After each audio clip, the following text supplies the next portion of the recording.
Hi guys. So day 2. Wait lang.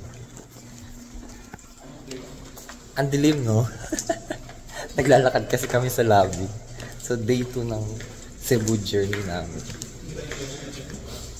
So hindi na ako nakapag-video kanina pagkagising. Pero eto. Papunta na kami sa pick-up point.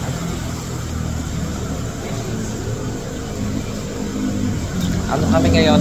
Mole Canyoneering and Canyoneering. Diba? Exciting. Kaya nakapang swimming na kami actually. Sila doon. And may baong damit, syempre.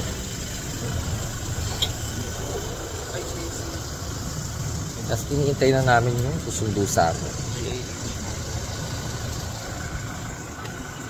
Mas okay na yung pakiramdam ko pa ngayon kaysa kahapon. Sinabi mo ba kahapon na sinabi? Yung sa huli na, yung video.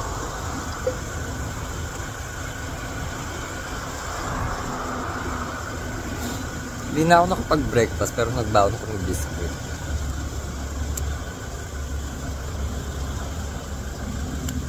Ayun. So kita-kits sa doon, sa pupuntahan na. 4 hours ng biyahe. Medyo matagal. Tulad kahapon. Ayun. Hi guys.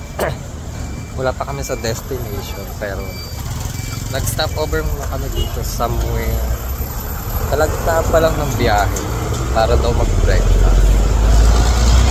Kumakain muna kami ng breakfast. Kasi medyo mahaba yung biyahe. Gutom na din yung drive.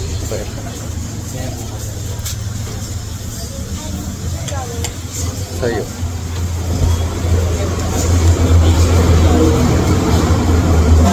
Na kami.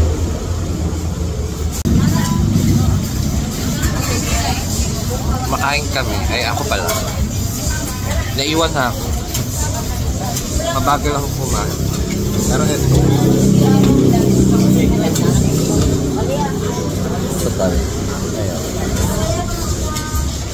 Hotdog and egg. Fried rice. Medyo sinisipon ako. Dahil yata kahapon. Kahapon may sinag. Ngayon naman may sinag. May tawid lang talaga yung Cebu journey. Yung katawan ko bumibigay na. Na-joke lang. Kayang-kaya pa. So ayun. Pagkatapos ito kumain, biyahe ulit. For another 2 hours ulit yata. Kasi 4 hours total yung biyahe. So ayun. Hi guys, nandito na kami. So wala akong dalang bag. Kasi lulubog daw kami sa tubig. So dito kami canyoneering. So baka mag-rent na lang kami mamaya ng GoPro. Kaya hindi na ako mahihirapan maghawak-hawak ng ganyan. Saan po kayo, sir? Mag-iihi lang po.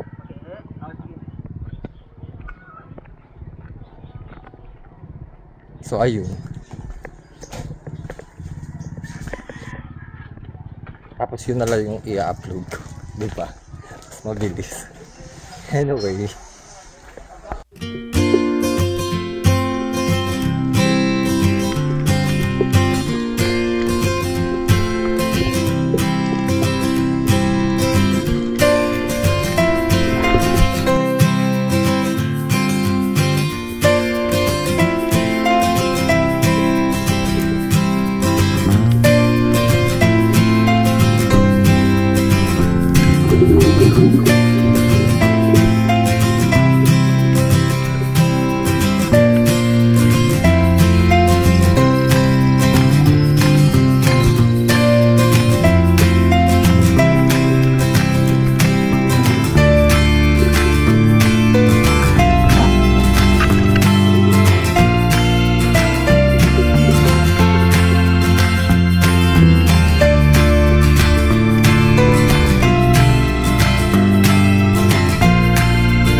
Mm.